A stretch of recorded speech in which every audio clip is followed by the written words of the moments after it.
The White House announced this week a surge of sign-ups for Obamacare, but that didn't stop 5 Democratic senators and 1 independent, some of them facing tough re-election battles this fall, from offering several big changes to Obamacare. Joining us now from Maine, Angus King, an independent, one of the senators proposing those fixes. And here in studio, Wyoming Senator John Barrasso, a GOP leader and a doctor. Well, the White House announced this week more than 6 million people now total have signed up for private health insurance on the exchanges, including 1.8 million so far just in March. But they still have no numbers for how many people have paid for coverage, how many so-called young invincibles have signed up, nor how many people have signed up who were previously uninsured. Senator Barrasso, given that, how much does this 6 million number actually mean? I don't think it means anything, Chris. I think they're cooking the books on this. People want to know the answers to that. They also want to know is, once all this is said and done, what kind of insurance will those people actually have? Will they be able to keep the doctor that they want? How much more is it going to cost them? And we know that some of the best cancer hospitals in the country want very little to do with people that actually buy this insurance on the Obamacare exchanges. Let's stick. Wait. Let me ask a question first, Senator, and then I'm going to bring you in on exactly that issue, because while the White House is not offering numbers on some of those internal issues, their insurance companies and some private studies have offered some numbers, and let's put those up on the screen. The administration said they needed 38% of the risk pool to be young, healthy people. So far, it looks like they're only a quarter of the enrollees. Studies have found only 27% of those who've signed up were previously uninsured, and up to 23% of the 6 million figure haven't paid yet. Senator King, aren't those big holes in this 6 million number that the administration is touting? Well, in the first place, I checked the numbers this morning. It's now 6,563,000, 6.5 million just in the last few days. There were 500,000 people on the call centers on Friday and 1.5 million on the website. And those numbers don't come from the White House. There's a wonderful website, acasignups.net, private website by a guy named Charles Gaba, who's collecting data from all across the country. So there really is a huge surge. Number two, the president of WellPoint, which is one of the big national insurance companies, said a couple of weeks ago that the sign-ups are getting younger by the day.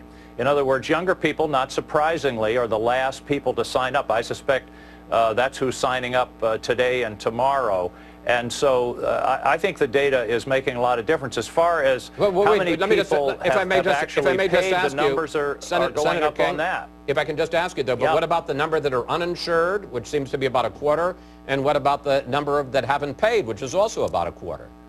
Well, the McKinsey & Company did that 25% uninsured. The only real numbers we have are from New York and Kentucky. In Kentucky, it's 75% of the people signing up were previously uninsured. In New York, 59%. So those numbers are going to sort themselves out over time.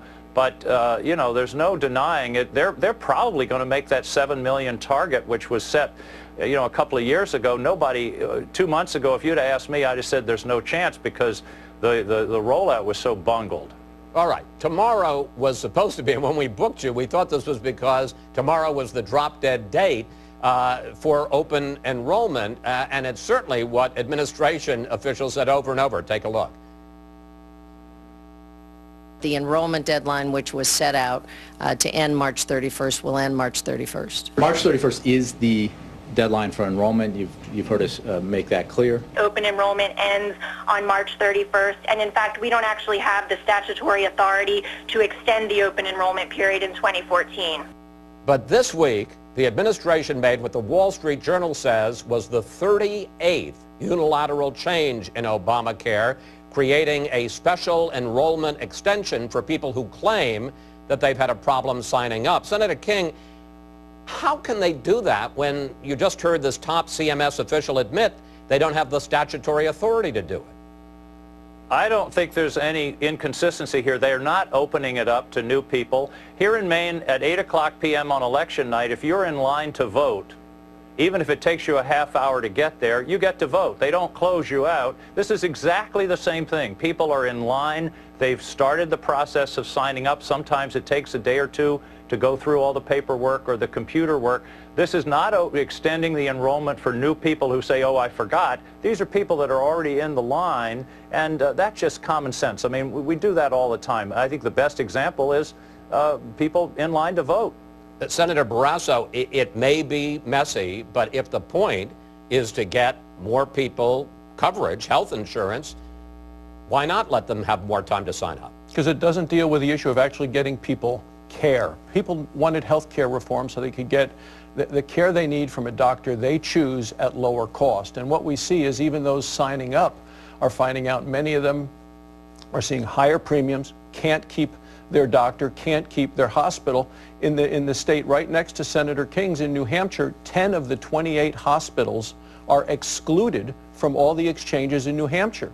In Senator King's own state, the most popular individual market plan prior to this is now not able to be sold anymore because it didn't meet the Obamacare standards. So those are concerns that I hear about every weekend. So what we're seeing now are kind of politicians trying to save their political careers instead of focusing on patient care.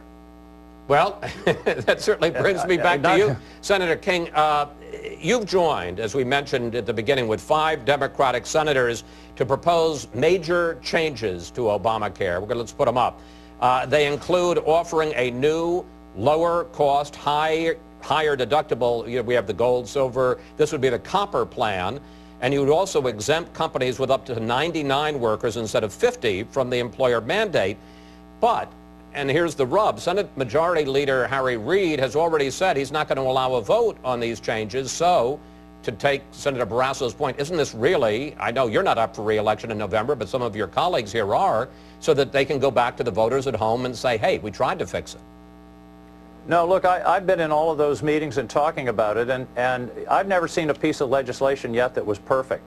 In fact, the United States Constitution, probably the most perfect piece of legislation ever devised by the mind of man, has been amended 27 times. I think it's time to try to fix it. And in fact, that's what the public wants. There's a recent poll on Kaiser Family Foundation, KFF.org, probably the gold standard of polls. What it says is by 2 to 1, 59% to 29%, the people of America want us to fix this law, not repeal it. And that's what we're trying to do. Now, I don't know, Harry, I'll be talking to Harry tomorrow, you know, maybe well, we can make him change his mind. Two points, if I may, sir. One, then why is Harry Reid saying he's not going to allow a vote on the fixes? And two, speak directly and briefly, because we're about to run out of time, to Senator Barrasso's comment about the fact that a lot of doctors, a lot of hospitals are being excluded by what Obamacare is offering. Now that's a big, you know, there's no such thing as Obamacare. You can't sign up for Obamacare. You sign up for an Anthem policy or an Aetna policy or a WellPoint policy. It's private insurance, and private insurance companies have been doing closed networks for years. I do think there's a problem. If John Barrasso wants to join me in co-sponsoring a bill to have more transparency so people can know exactly who's covered and who's not covered by the various policy options, I'm all for it. But, you know, I think this thing of you can't keep your doctor, and there is a problem in New Hampshire because there's only one carrier on the exchange. I think that's the only state in the country like that. I looked up, I played a game and looked up John's situation. If you're in Laramie, Wyoming, and you make $50,000, have 2 kids, mom, dad, 2 kids, there are 16 different policy options you have, ranging in premium from $67 a month to $800 a month. All right, let me bring in, we're running out of time, Senator. Let me bring you in, Senator Barrasso. Final word. Well, a couple of things. Let's not be fooled here. What Angus is offering in his legislation only nibbles around the edges. It doesn't get to the fundamental flaws of the president's health care law. The Democrats are unnerved. They have pushed the panic button. The president says this is working. It is broken. And people say, can you fix it? I've looked at this 10 different ways, Chris. This health care law is not fixable. We're going to leave it there. Obviously, to be continued, Senator Barrasso, Senator King, thank you both. Thanks for joining us, and we'll stay on top of this, gentlemen. Thanks for having me. When we come back, New Jersey Governor Chris Christie says an